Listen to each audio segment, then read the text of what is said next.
Registered in November 2002, this is an extremely early example of the second generation Saab 9.3.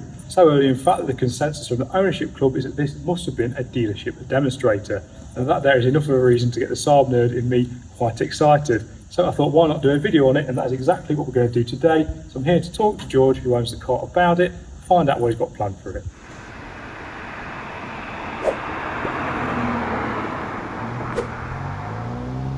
The second generation Saab 9.3 was notably different from the generation that came before, which was essentially a heavily facelifted Saab 900. Gone was the hatchback design, and in its place was a more traditional looking compact executive saloon shape that was ready to take on rivals from manufacturers such as BMW, Mercedes and Jaguar. A two-door convertible joined the lineup in 2004, followed by an estate in late 2005, and perhaps unsurprising for a brand that is famous for its use of the technology, at launch the 9.3 was offered with a variety of turbocharged engines, this example in particular being a 2 litre with the small T. Later on in its life, the 9.3 was available with an all-wheel drive system and a range-topping 2.8 litre turbocharged V6 engine. But back to the example here, and to begin my chat with the owner, I started by asking how he came about owning it.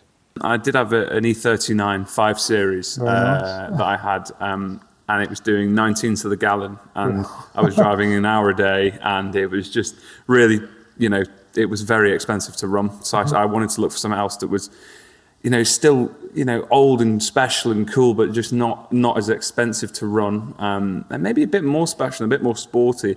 And I came across this for sale down in London, and I noticed that, incredibly low miles for the age. I mean, it's a 2002. And when I bought the car, it had 58,000 miles on the clock. Wow, okay. I'm the third owner. Full service history, which is always lovely to see. It's just clocked over 61. I think this is my 7th month of owning it, so still pretty new owner. Yeah, and tell me a bit more about the fact it's 52 reg then. So what's the deal with that? Because so obviously it's an 03 model year, but it was registered in November 2002. And I spoke to Mike at the Saab Owners Club about this when I first kind of started talking to that group of people, and mentioned that to him, and his thoughts and the kind of general consensus from the Owners Club is that it was a dealership demonstrator. So it would have been a show car in a dealership, and then it probably would have been given to the managing director or someone to trundle around in before they were fully released to the public. So it was really a showroom car almost, which is quite special. And it kind of explains a few things, like the wheels on it. Lovely wheels. Super hard, lovely wheels. It's super hard to find. It's one of the reasons I bought this car. Like I remember the first photo on Auto Trader was that side profile with that kind of haunched front end look and those wheels, and the first thing I thought was Maserati. I thought they looked like the old Gran Turismo S wheels with the forks, and I just fell in love with them. And they're really hard to come by. When I've tried to kind of find Saabs with other ones on them and stuff, I mean, I've never seen one in person with them on. So that was another thing, and apparently that was a really early thing with this kind of second gen of 9.3. That was an early thing with these split spoke wheels, and they just kind of didn't really either catch on, or people didn't like them for whatever reason, or they kind of stopped production. I'm not sure really why, but I think they're fantastic. And tell me a bit more about the spec then. So what is it? It's a Vector? So it's a Vector, it's a 9.3 Vector, so 175 brake horse. It's in midnight blue, that's the colour. Lovely colour. Yeah, it's a fantastic colour, especially when it gets nice and polished up. It's really, really deep paint. It's fantastic. It's got obviously the plastic trim on it. A few things like door handles, which I would have liked them to be the paint coloured, body coloured door handles, but no, it's a lovely spec. That is nice. I mean, you were talking there about the wheels and the haunch look to it. I happen to think this generation 9.3 just look so modern for what they are. I mean, it's a 20-odd-year-old car now. Yeah. It still looks so fresh. And compared to the contemporaries of the time, so like the 3 Series, which isn't exactly a bad-looking car, is it? No. E46. But E46, yeah. It's that side profile. The window line on these 9.3s compared to the BMW, I'll put a comparison on screen now. I think the difference is the 3 Series is completely flat, it's a straight line, and I think that's what dates it compared to this. So, yeah, I think even like with the Audis of the time as well. Like, I mean, we were talking before. I think the front end of this is very kind of reminiscent of like an RS6 or an RS4. I think that kind of like squinted like headlight look is kind of very reminiscent of that. But even when you look at, you know, a B5 RS4, maybe a saloon RS6, you know, C5 RS6, they still, like you said, they haven't got that front haunched kind of sporty look. They are very flat, very saloon-like. But like you said, a 3-box saloon, it's really nice to see something of this age so ahead of its time. Yeah, I think so. So what have you done to it then? Because this one's not standard, is it? You've done a few little bits to it. Yeah, so I've had a little play around with it. So talk us through those then. Yeah, so I mean, I think the first thing I had done was just full pads and discs all the way around, which was, I think, I've done that on every car I've owned. Just, it doesn't matter how new they are for me. I just like to have the peace of mind, full pads and discs. And then I started, like, you know, when you fill up at the petrol station, you walk back to your car and you're looking at it and you're like, what can I do? What can I do to that car to make it look better? And then I kind of went, and the wheels need to be wider. So I was like, immediately, as soon as I thought in my head the wheels need to be wider, I was like, they look terrible now. I need to have them wider. So yeah, so it's got 25mm spacers all the way around. I was debating whether I was going to do 25 at the back and like 15 at the front. And then I just thought, you know, we'll just go for 25s all around. So glad I did that. I would have hated having 15s at the front. I think 25s all around works perfectly. And then I'm halfway through putting a MagnaFlow exhaust system on the back. So it kind of happened to coincide with this video that currently this car has no back box and it does sound very grunty. It's nice though. It's not too bad. It's not too bad. My girlfriend thinks it's a bit obnoxious. It's a bit boy racery, but you know, you kind of live in your boy racer fantasy. Yeah.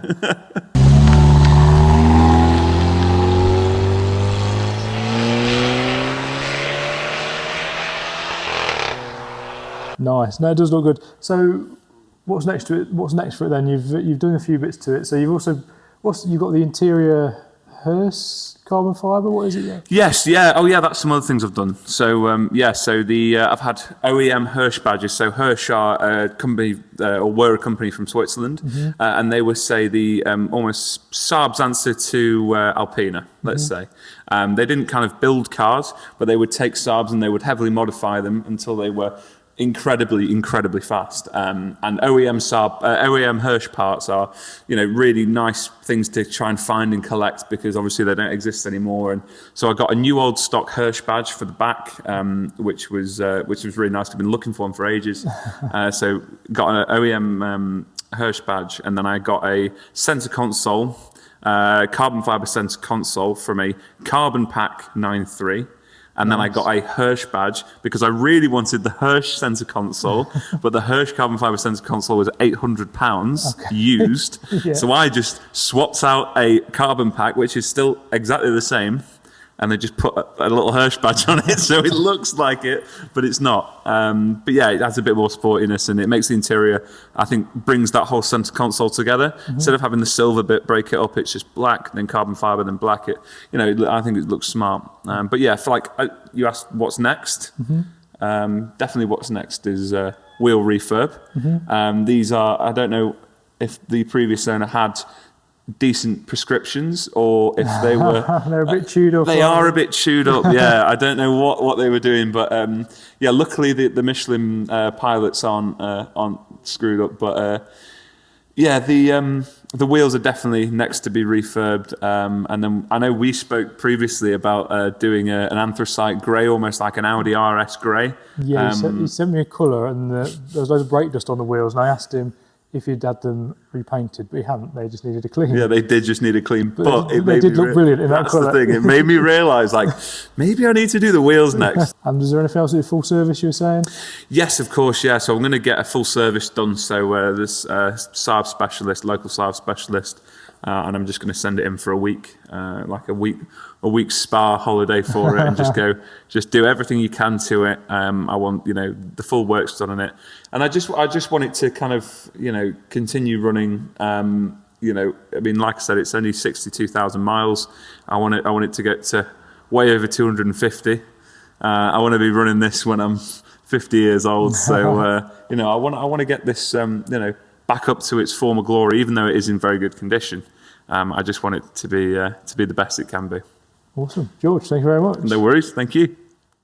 As for how it drives, well, while acknowledging the 9.3 is a handsome, comfortable cruiser that particularly in aero trim was rapid in a straight line, early road tests of the 9.3 do critique it for not exactly being particularly engaging when the roads get twisty, and that is something I can agree with after living with a 9.3 aero in the past.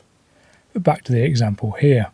It's fitted with a turbocharged 2-litre engine mated to a 5-speed automatic gearbox, and that combination makes for easy progress. And here's a fun fact for you: despite still having the same 2-litre turbocharged engine, the lower output version of this engine was actually badged as a 1.8-litre turbo. This drive with George and his confirmed what I remember about how the 9.3 drives, and that is that basically it's not the sharpest tool in the shed, but it is a lovely thing to cruise about in. I mean, come on, look at it. Doesn't it look fantastic? And there we have it. Hopefully you've enjoyed getting to know this unusually special Saab 9.3 as much as I have.